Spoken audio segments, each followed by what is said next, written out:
नमस्कार विद्यार्थी मित्रांनो, पुन्हा एकदा तुमचं स्वागत आहे विज्ञानच्या एका नवीन व्हिडिओमध्ये। तर बाळांनो, गेल्या व्हिडिओमध्ये आपण युनिफॉर्म सर्क्युलर मोशन हा पॉइंट बघितला। युनिफॉर्म सर्क्युलर मोशन म्हणजे काय?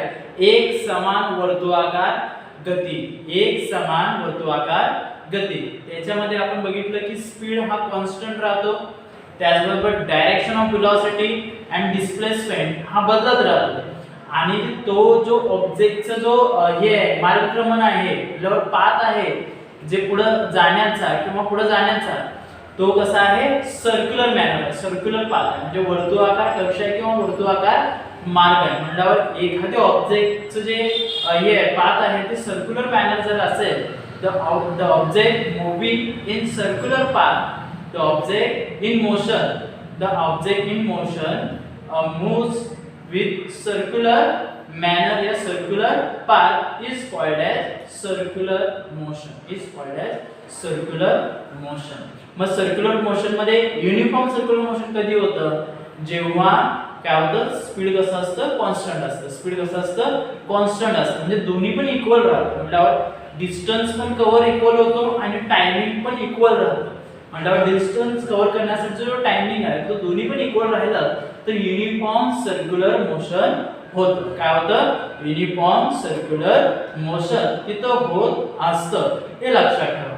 तर त्याचबरोबर तुम्हाला युनिफॉर्म सर्क्युलर मोशन नंतर आपण काय केलं? त्याचे काही उदाहरण बघितले। त्याचे काय बघितले आपण? उदाहरण त्याच्यामध्ये काही बघितलं। त्या उदाहरणामध्ये काय होतं बाळांनो? आपण टिप ऑफ क्लॉक म्हणजे घड्याळाच्या काट्याची दिशा बघितली। त्याचबरोबर युनिफॉर्म सर्क्युलर मोशनचं त्याच्यानंतर गोफनचं उदाहरण बघितलं आपण। त्यानंतर आपण एक मोटरसायकल, मोटरबाईकचं व्हीलची जी मूवमेंट आहे ती पण एक सर्क्युलर मॅनर मध्ये फिरत असते। ठीक आहे, या सगळ्या गोष्टी आपण त्याच्यामध्ये पाहिल्या। त्यानंतर आपण काय केलं? डिटरमाइन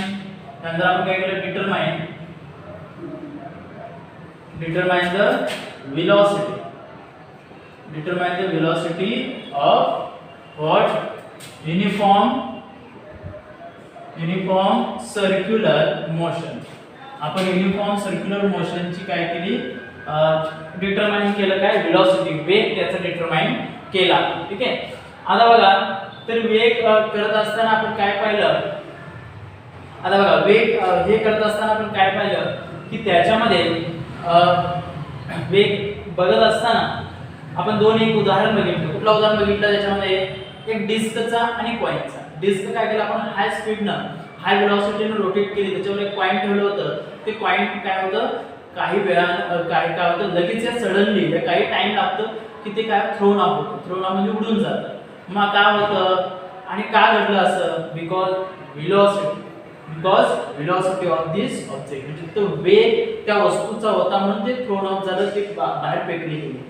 मग त्या वस्तूचा जिथं वेग आहे, डायरेक्शन ऑफ वेलोसिटी जिथं आहे, तिथंच ही वस्तू फेकली जाणार आहे। तिथंच ही वस्तू काय जाणार आहे? फेकली जाणार आहे। जिथं डायरेक्शन ऑफ वेलोसिटी म्हणजे वेगाची दिशा तिथं ही वस्तू काय जाणार आहे? बाहेर फेकली जाणार आहे। ठीक आहे, तर हेच आपण याच्यामध्ये बघितलेलं आहे। आता याच्यामध्ये आणि पुढे त्यांनी कंटिन्यू केलेलं आहे, त्याच्यातले काही मुद्दे आपण बघून पुढे जाणार आहोत। बघा काय, the coin will be throne of in the direction of tangent which is perpendicular to radius of the disk। म्हणल्यावर एका लंब दिशेमध्ये परपेंडिक्युलर टू डिस्क, ही डिस्क आहे आणि ते कॉइन होतं ते बरोबर असं परपेंडिक्युलर दिशेमध्ये ते बाहेर फेकलं जाणार आहे। लंब दिशेमध्ये त्या डिस्कच्या त्या चकतीच्या त्रिज्येकडून असं ते बाहेर फेकलं जाणार आहे। त्या चकतीच्या त्रिज्येकडून ते काय करणार आहे? आपण ते कॉइन बाहेर फेकलं जाणार आहे, म्हणून ते म्हणतात the coin will be thrown in the direction of tangent which perpendicular to radius of disc. म्हणजे लंब दिशेमध्ये ते फेकलं जाणार आहे, परपेंडिक्युलर डायरेक्शन मध्ये ते रेडियस ऑफ डिस्कच्या त्रिज्येच्या दिशेने फेकलं जाणार आहे। ठीक आहे, हा असं पहिलं वाक्य याच्यामध्ये ते सांगत आहे। ठीक आहे, दुसरा आहे the direction in which they gets thrown off depends is position at the moment getting thrown off. बघा, हे म्हणतात the direction in which its gets thrown off, त्यावर ते जे कॉइन आहे ती कॉइन कोणत्या दिशेला जाणार की कोणत्या दिशेने फेकली जाणार हे कशावर अवलंबून आहे? Position at the moment of getting thrown off. जिथं त्याचं पोझिशन असेल, जिथं त्याची दिशा असेल, त्या वेगाची दिशा असेल, त्या मोमेंटची म्हणजे त्याची हालचाल जिथं असेल, त्या कॉइनची हालचाल जिथं असेल किंवा वेलॉसिटीचं डायरेक्शन जिथं असेल, म्हणजेच काय त्या कॉइनची दिशा कुठं आहे, त्या वेगाची दिशा कुठं आहे, तिथं ती काय होणार आहे? कॉइन गेटिंग थ्रोन ऑफ, फेकली जाणार आहे. ती कॉइन काय होणार आहे? पुढं फेकली जाणार आहे. म्हणून सांगितलं direction in which its gets thrown off depends. म्हटल्यावर ती दिशा कशावर अवलंबून आहे सांगितलं आहे, जी फेकली जाणारी दिशा कशावर अवलंबून आहे? Position at the moment. म्हटल्यावर जिथं हालचाल होणार आहे त्या कॉइनच्या स्थितीची, पोझिशन म्हणजे स्थितीची, आणि तिथनंच ती गेटिंग थ्रोन ऑफ होणार आहे, तिथनंच ती काय होणार आहे? बाहेर फेकली जाणार आहे. म्हणजे त्या कॉइनची पोझिशन महत्त्वाची आहे आणि वेलॉसिटीची डायरेक्शन महत्त्वाची आहे, म्हणजे वेगाची दिशा महत्त्वाची आहे ते कॉइन बाहेर फेकली जाण्यासाठी. काल हे लक्षात ठेवा, हे दोन मध्ये तुम्हाला काय असेल. पुढं coin moves along a circular path. Coin moves along the circular path. Direction of its motion is changing every point.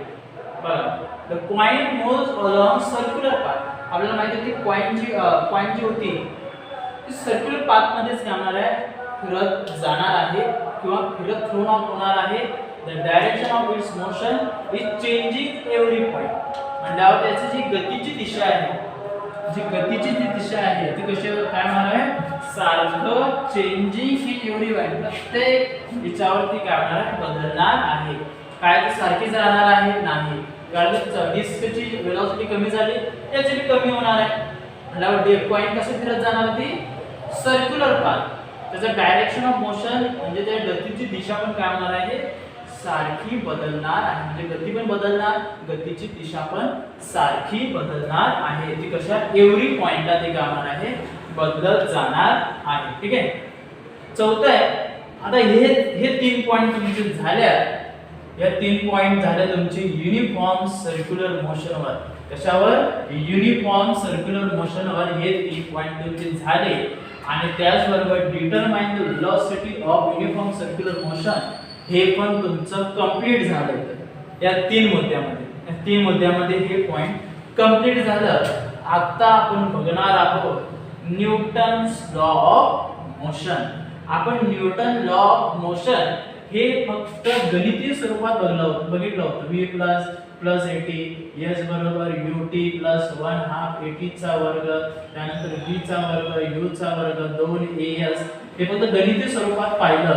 ते ऍक्च्युअली आता आपण शाब्दिक मध्ये म्हणजे वर्ड्सच्या याच्यामध्ये बघणार आहोत. तर न्यूटन्स लॉ ऑफ मोशन जे न्यूटनचे गतिविषयक नियम. बघा, a static object does not move without applying force. Static म्हणजे एक स्थिर वस्तू. आता ही स्थिर वस्तू आहे, ठीक आहे. आता मी याला फोर्स लावल्यास ही मूव झाली, म्हटल्यावर आपलं काय झाली? जागा बदलली. फोर्स लावल्यावर जागा बदलली. खाली असं टाकलं तरी स्टॅटिक झाली, खाली एका जागी थांबली. मग उचलल्यावर मूव झाली. कधी? when you apply force. म्हणून ते काय सांगतात? the static object does not move without force.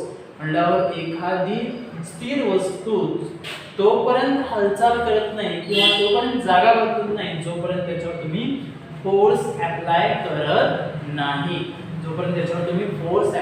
करत नाही. तोपर्यंत तो जागा बदलत नाही, असं ते सांगत आहे.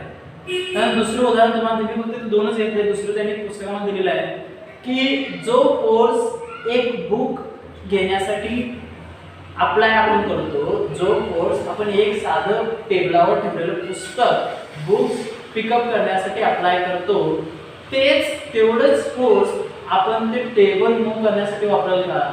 सफिशियंट आहे का? तो नाही, कारण टेबल हा हेवी असणार आहे. टेबल कसा असणार आहे? हेवी. बुक कसा आहे? त्याच्या कंपेअरने कमी हेवी असणार आहे, जाड नसणार आहे. म्हणून तेवढंच फोर्स सफिशियंट नाही आहे त्या टेबलला मूव्ह करायला. फक्त टेक्स्टबुक मूव्ह करायला किंवा ते बुक मूव्ह करू शकता तुम्ही इझिली, फक्त ते टेबल तुम्ही मूव्ह करू शकत नाही. ठीक आहे. तर बघा, fruit on a tree fall down when its branches are shaken. बघा, तुम्ही काय करता, एखाद्या झाडाची पाने तुम्ही काय करता, असं हलवता, म्हणजे शेकन करता. ठीक आहे, त्याची हालचाल करता आणि त्यानंतर काय होतं, फ्रूट काय होतात, फॉल डाऊन म्हणजे खाली पडतात, जमिनीवर काय होतात, पडतात. हे पण काय आहे, एक उदाहरण तुम्ही त्याच्यामध्ये घेऊ शकता. त्यानंतर फॅन, इलेक्ट्रिक फॅन तुम्ही जर त्याचं स्विच ऑफ केला तरी पण ते जागेवर लगेच थांबतं असं नाही, ते थोडं हळूहळू रोटेशन घेत असतं आणि नंतर थांबतं. तर या चार उदाहरणामध्ये आपल्याला असं कळतं की त्याच्यामध्ये त्या ऑब्जेक्टमध्ये इनर्शिया आहे. त्या ऑब्जेक्टमध्ये काय आहे, इनर्शिया. त्या ऑब्जेक्टमध्ये काय आहे, इनर्शिया मीन्स व्हॉट, जडत्व. इनर्शिया म्हणजे काय, जडत्व म्हणतात त्याला. जडत्व म्हणजे जडपणा. बरोबर.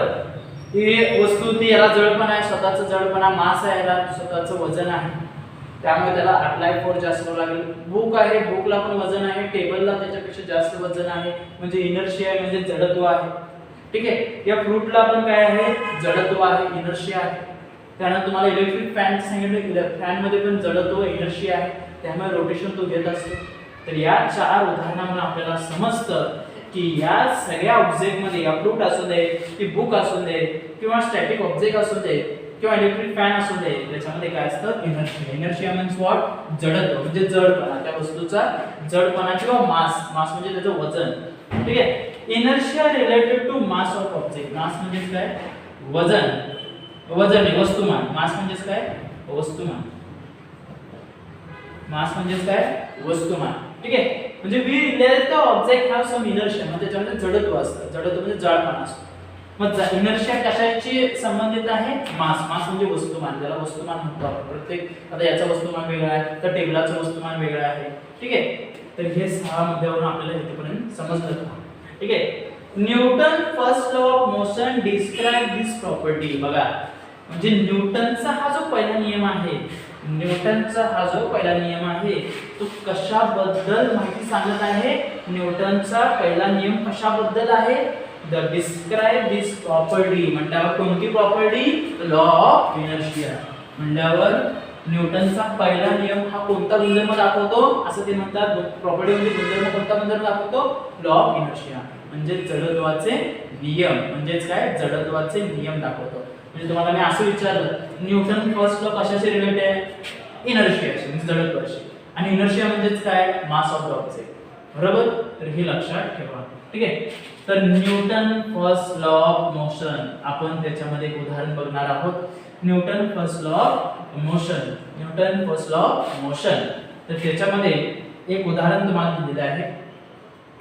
Newton first law of motion मध्ये पहिला येतं बॅलन्स अँड अनबॅलन्स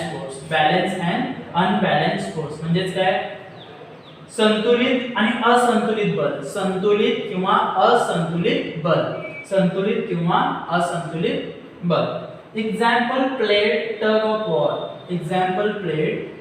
वॉर. म्हणजे तुम्ही ते दोरीनं हे खेळता बघा, ते काय म्हणतात त्याला, रस्सी खेच ज्याला म्हणतो, टग ऑफ वॉर म्हणतात त्याला, tug of war.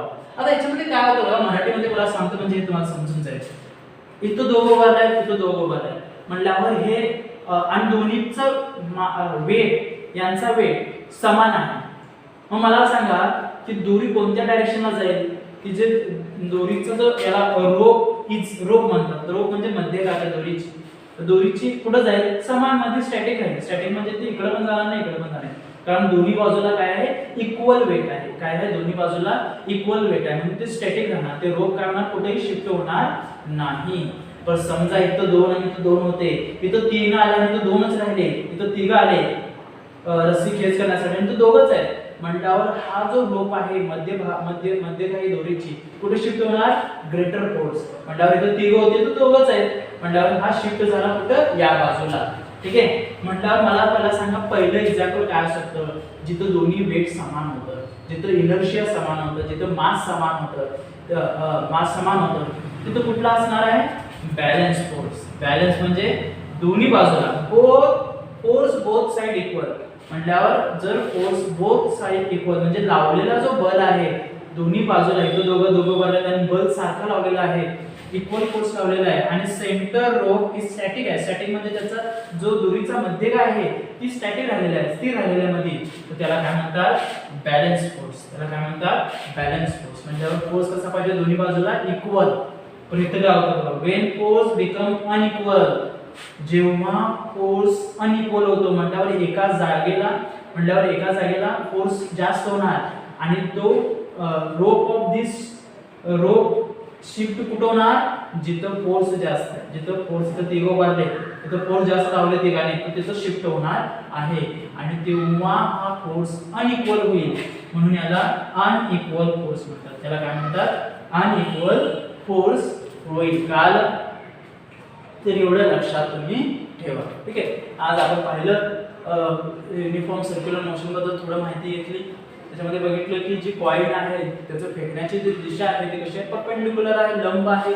Radius of डिस्कच्या त्या त्रिज्येच्या तिथून ते काय होते लंब दिशेने असं बाहेर फेकलं जातं.